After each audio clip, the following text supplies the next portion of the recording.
It appears we have double trouble on the horizon as two new winter storms are beginning to take shape.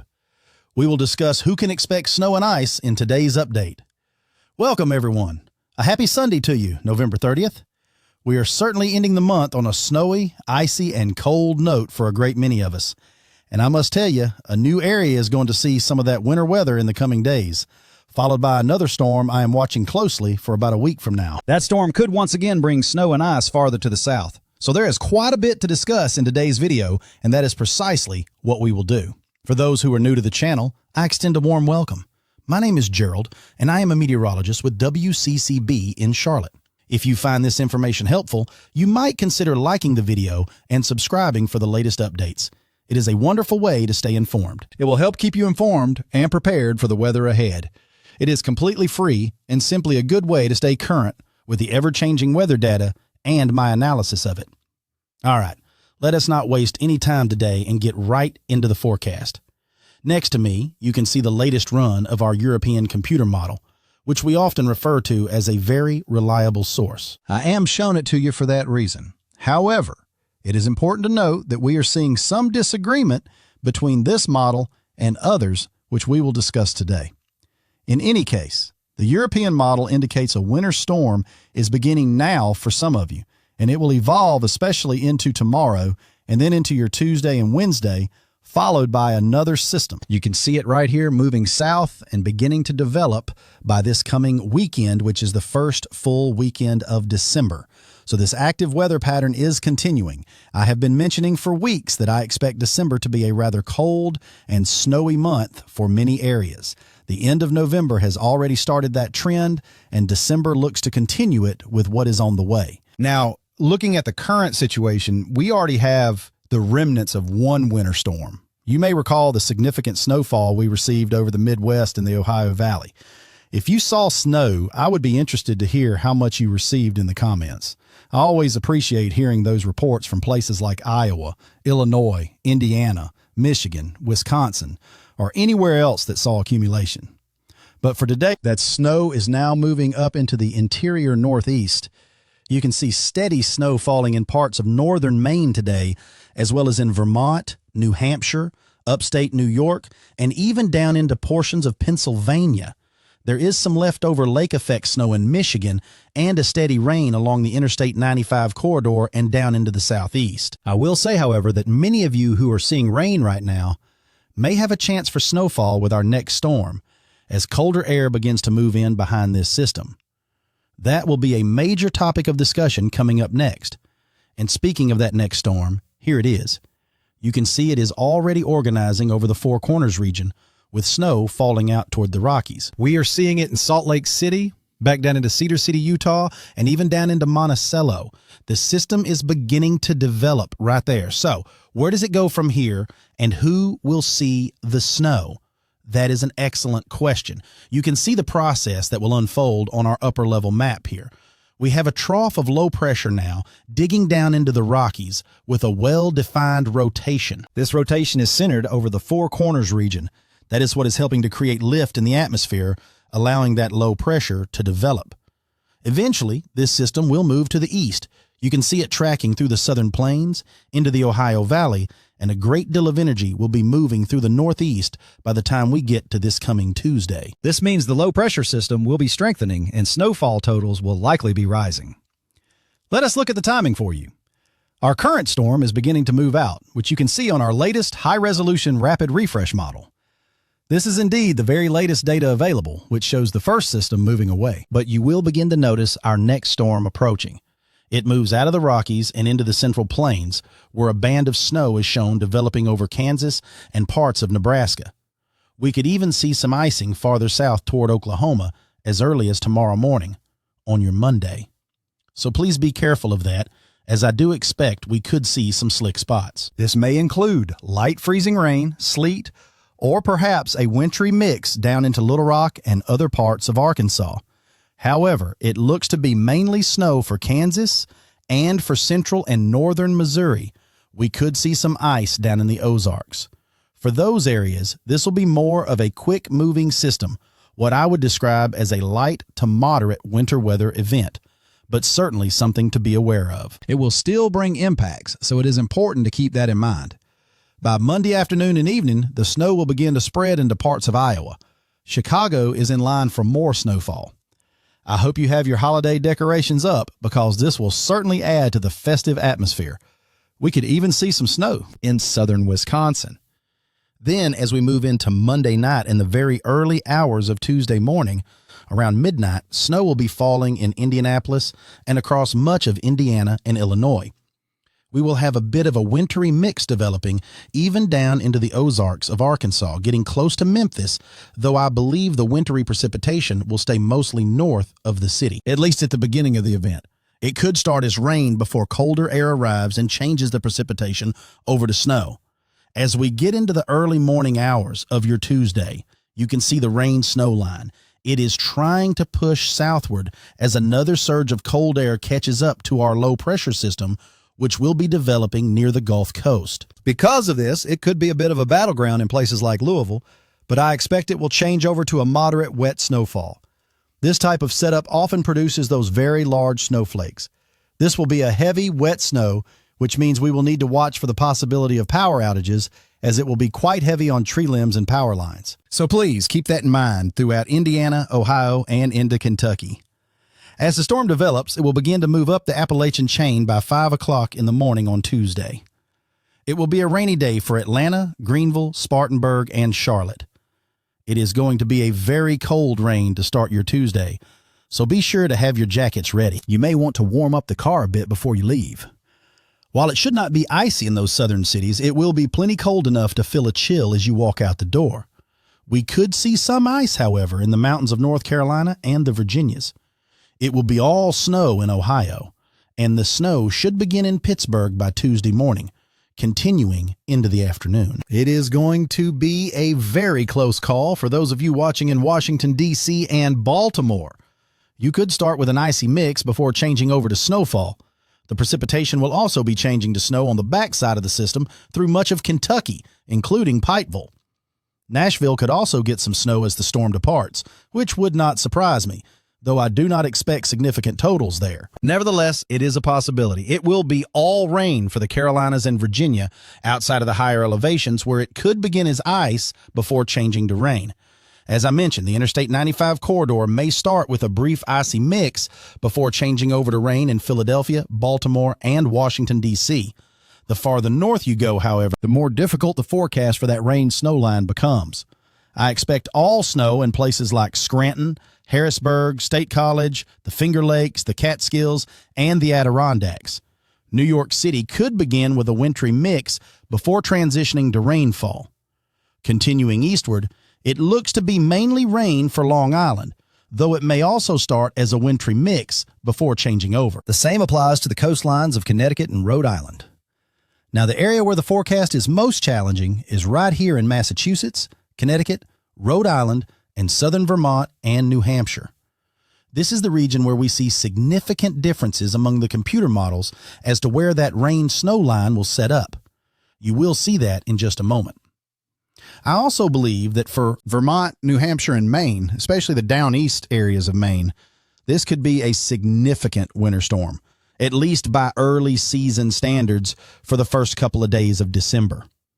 Let's switch over to the NAM model now, as its forecast extends far enough out for us to use.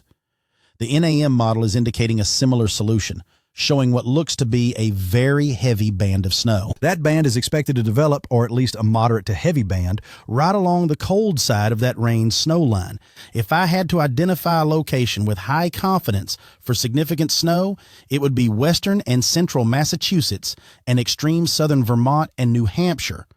As we look ahead in time, the downeast areas of Maine are looking at quite a snowy Tuesday afternoon and evening. For Boston, Hartford, and Providence, this remains a very difficult forecast regarding the exact placement of that rain-snow line. I believe you will likely see rain at some point during this event, but you could start with snow and perhaps even end with snow. Some of our data, including some of our more reliable models, keep you as all snow nearly the entire time. With that said, let us now look at the potential snowfall totals and break this down in greater detail. All right, let us examine the possible snowfall and ice accumulations. We will begin with a blend of the models, which I believe is doing a reasonable job here. It shows that band of snow developing on Monday afternoon, which could produce a solid 2 to 4 inches of accumulation. This would be from Chicago through southern Iowa and into northern Missouri. For areas south of there towards St. Louis, southern Illinois, and southern Indiana, it is likely more of a 1 to 3 inch event. That is just the blend of the models, however. Also, along the western shores of Michigan, you have ongoing lake effect snow, with more snow potentially on the way. It has been a very snowy start to the season for you all. Now, if we look at the European model, I want to use it for comparison. I will show you the blend and then the European model, so we can see where some differences lie. The European model is generally lower on the snowfall totals, but it does show that band of snow across northern Missouri, northern Illinois, and southern Iowa. But generally speaking, I believe the blend of models offers a very reasonable forecast for a light to moderate snow event in this part of the country. As we move farther south into the Ohio Valley, I am expecting respectable snowfall totals in Louisville, perhaps 1 to 3 inches there.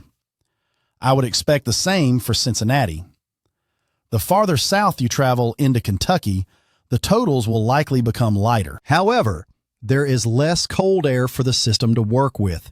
You will likely experience mostly rain, but it could transition to snow as the colder air arrives.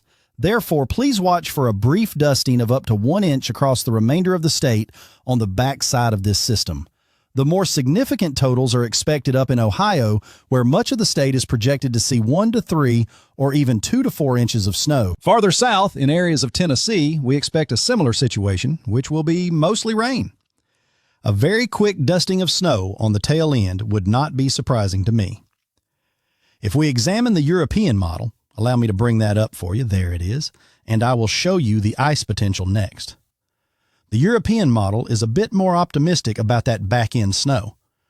You can see it projects perhaps 1 to 2 inches right through the heart of Kentucky. Some of that precipitation even attempts to move down into the Nashville area, so that model is a little more aggressive. But still, I believe the blended forecast is a very fair assessment. Now, what about ice? How much ice can we expect from this? I am currently watching central Arkansas, particularly the Little Rock area.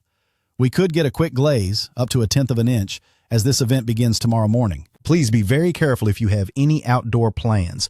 We could see some very icy areas, especially on bridges and overpasses, so it is important to keep that in mind. This is not expected to be a major ice storm, and we do not anticipate widespread power outages, but please remember that road conditions could certainly become slick to start the day tomorrow. Now, for the Northeast, this is where the forecast becomes more interesting and where we begin to see some differences. Here is the blend of the models. You will notice a very sharp divide, which is quite common this time of year with winter storms. For Philadelphia, not a great deal is showing up. For Washington, D.C. and Baltimore, not much is appearing either. Some models do indicate a little bit of snow, but the much higher totals on this blended forecast are located up towards Scranton and into the Hudson Valley. This includes western and central Massachusetts, the down east areas of Maine, and into southern Vermont and New Hampshire. This corridor I have circled is where the models are placing the bullseye of the storm. The forecast still shows an average of 2 to 4 inches for Boston. Then, of course, you begin to see very sharp gradients in the totals. Along the Connecticut coastline, there's almost nothing, but as you travel farther north towards Massachusetts, you find isolated spots mixing in with nearly half a foot of snowfall. This is what is showing up on the blend of models, at least. For New York City, it is a similar story. Not a great deal of snow is expected. When you go north of the city, however, you start to see better accumulations. That is the blended forecast, though. Let's look at some other models, including the European one. It has a somewhat different solution that it has been holding on to for the past couple of days. Here is the brand new afternoon run of the European model, and it tells a completely different story for some areas. Take a look at this. It is projecting nearly a foot of snow for northern Rhode Island and about half a foot up towards Boston. If you go back to the blend of models, that is a completely different outcome. So, we are seeing some disagreements among the models. For that reason, I do not want you to look at the blend and assume this is precisely what will happen. Now, the blended forecast is often the best one to provide because it averages everything together and can eliminate some of the error. But there are other possibilities, like the European model, that are much more significant for folks in southern New England, bringing almost half a foot of snow across a large part of Connecticut. As I said, for Rhode Island, at least the northern half of the state, it shows big snowfall totals. It also brings a good half a foot of snow to Boston and actually shifts the heaviest snow farther south. Therefore, it would not be as large of a storm for the down east areas or southern Vermont and New Hampshire. They would still receive a respectable 3 to 5 inches, do not get me wrong, but you would see fewer totals of half a foot or more in that direction. This model also shows a heavy band of snow reaching into northern New Jersey. If you are north of Interstate 80 in New Jersey, the European model shows half a foot of snow. And only about 50 miles north of Philadelphia, up into the suburbs, it brings a good 2 to 4 inch snowfall. Still not a lot for New York City, still not much for Philadelphia, and perhaps a little bit more down towards Baltimore. But either way, for areas down here, I am really not expecting a lot from this system. If you are in Philadelphia or even New York City and south along Interstate 95, you could certainly see winter weather from this, but it is just not going to be a major event. Could the next one be significant? We shall have to see. I do see another system on the horizon, but obviously there is still plenty to determine with that one. Here is another model for you, the Canadian model. I think the Canadian model is probably the safer bet that I would lean toward right now. It shows significant snow for central and western Massachusetts, southern Vermont, and New Hampshire, with isolated spots possibly getting a foot. Now that may be a bit high, but I do think that is where the bullseye of this storm will end up, which would mean a lot less snow for Boston. And unfortunately, if you are in Boston, I believe that is the more likely scenario. Now, could you get a quick burst of snow on the front side and receive a couple of inches? Yes, that is definitely possible. I just believe the warmer air aloft is going to take over in many of these cities during the middle of the storm, but you could start as snow and also end as snow. It is that midpoint of the storm that becomes a little less exciting for snow lovers. The GFS model is almost a blend between the Canadian and the European models, so you get the idea. It is a sharp cutoff, folks. This means you could get almost nothing in Rhode Island and then go up towards central Massachusetts and have a foot of snow. That is just the way it goes around here in the wintertime. And as I said, I think going back to the blended model is probably a reasonable bet. If I had to pick one of the operational models, I think the Canadian is probably the closest, but we must watch the European model. It has been sticking to its solution, and do not rule out a scenario like this where some of us farther south and east do get a pretty good surprise from this system. As for ice up this way, I am not expecting a lot of it. We could start with a little bit of ice again. I believe areas further south toward West Virginia, Virginia, and western Maryland could see more of a glaze, up to 1/10 of an inch or more of ice. For the Northeast, a light glaze would likely be the worst case scenario. All right, that covers the upcoming storm. We have probably spent more than enough time on that one. Let's move on and give you a very quick preview of another storm, that could be on the horizon and what exactly that one may have in store. Well, the steady stream of energy continues, and the cold air is also going to continue to dive into the eastern United States. It is going to come in waves. The real question simply becomes, for whom does the cold air line up with the energy? Who sees that overlapping? Well, here we go. By Wednesday, and this is really overnight, Tuesday into Wednesday, here is our northeast storm. That is the one that produces all the potential chaos I just showed you. Then comes another piece of energy, another trough diving down into the Rockies. This is really round 3. We have had the big storm a couple of days ago. We have this one coming up, and then we have another one. I see it by next weekend, starting once again in the Rockies, diving south, and then the energy gets pulled east with cold air lurking to the north. Now, here is the situation, folks. I will tell you this much. We are going to need to figure out where in the world the rain-snow line will set up with this one. Again, I think it is going to be quite a challenge to forecast. Let me show you a couple of models, though. Here are the GFS and the European models. We will show you the differences and the agreements. There is the energy. You can see all sorts of rain down south into the Gulf Coast. You have cold high pressure to the north helping to bring down cooler air.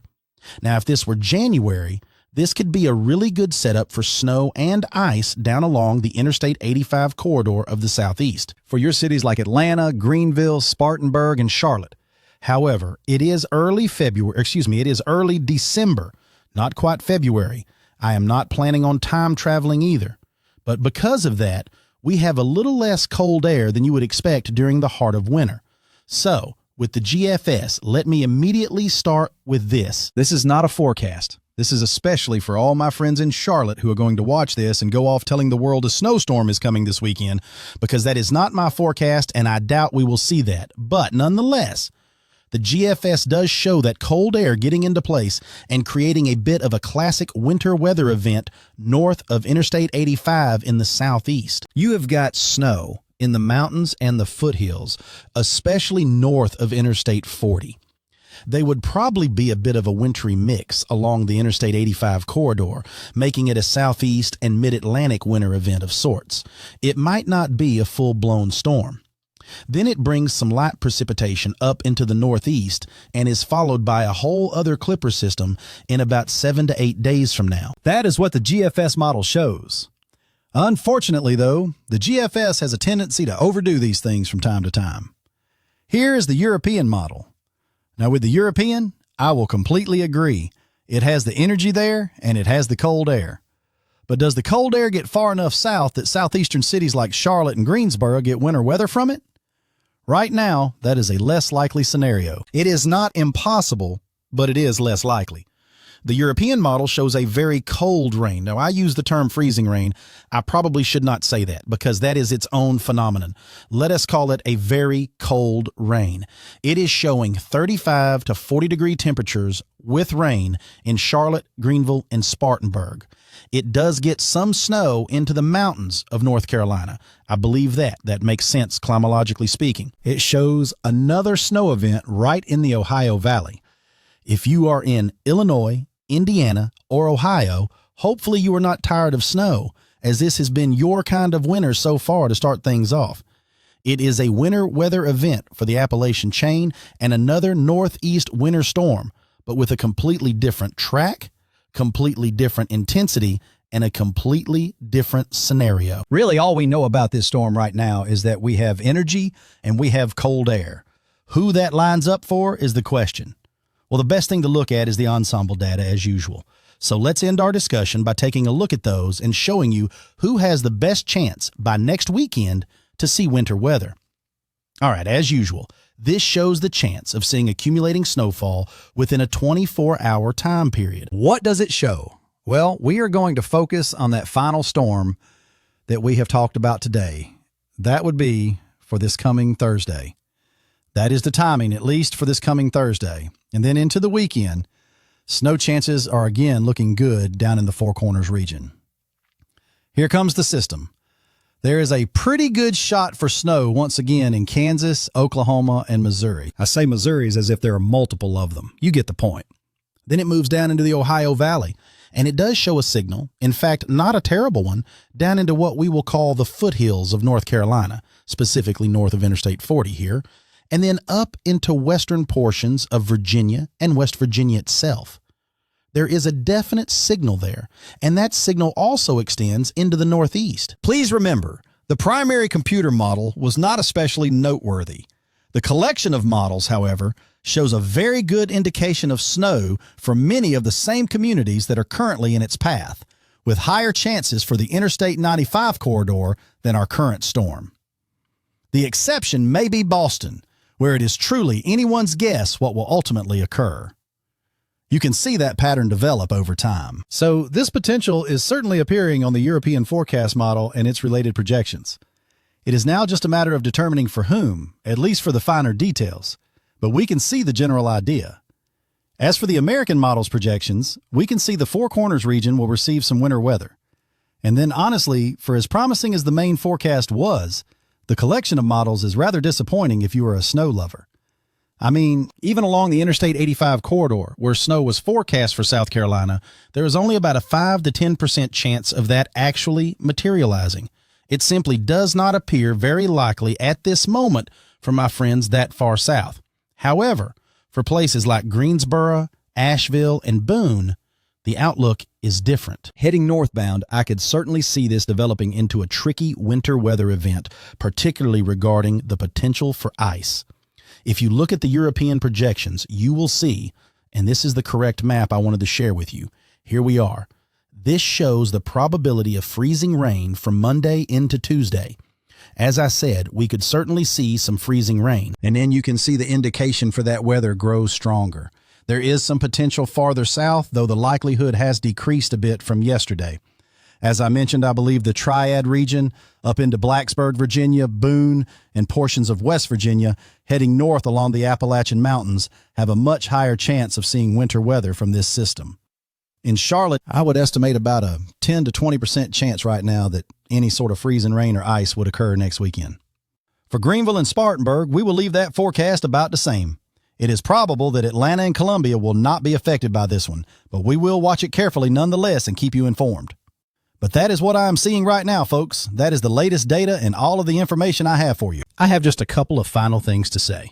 This video went on much longer than I had expected, but I will be broadcasting live today, this evening, as you are watching. Beginning around 6 o'clock p.m. Eastern Time, we are going to analyze this winter storm for you that is happening over the next couple of days and offer a preview of the one next week. And I will be joined by BGWX once more. If you watched our last live broadcast, you will remember him. He is a true weather expert when it comes to matters in the Northeast. So if you are up there and you want to know what Boston might see or some of those areas I told you have a difficult forecast, please tune in this evening. It is going to be a great place to get those kinds of resources. Or you can always watch it after the fact. It should be available by about 7 or 8 o'clock p.m. Eastern Time. All right, everyone. I hope you have a wonderful day. Please stay safe. Think of snow if you would like to see it. And I will see you all this evening.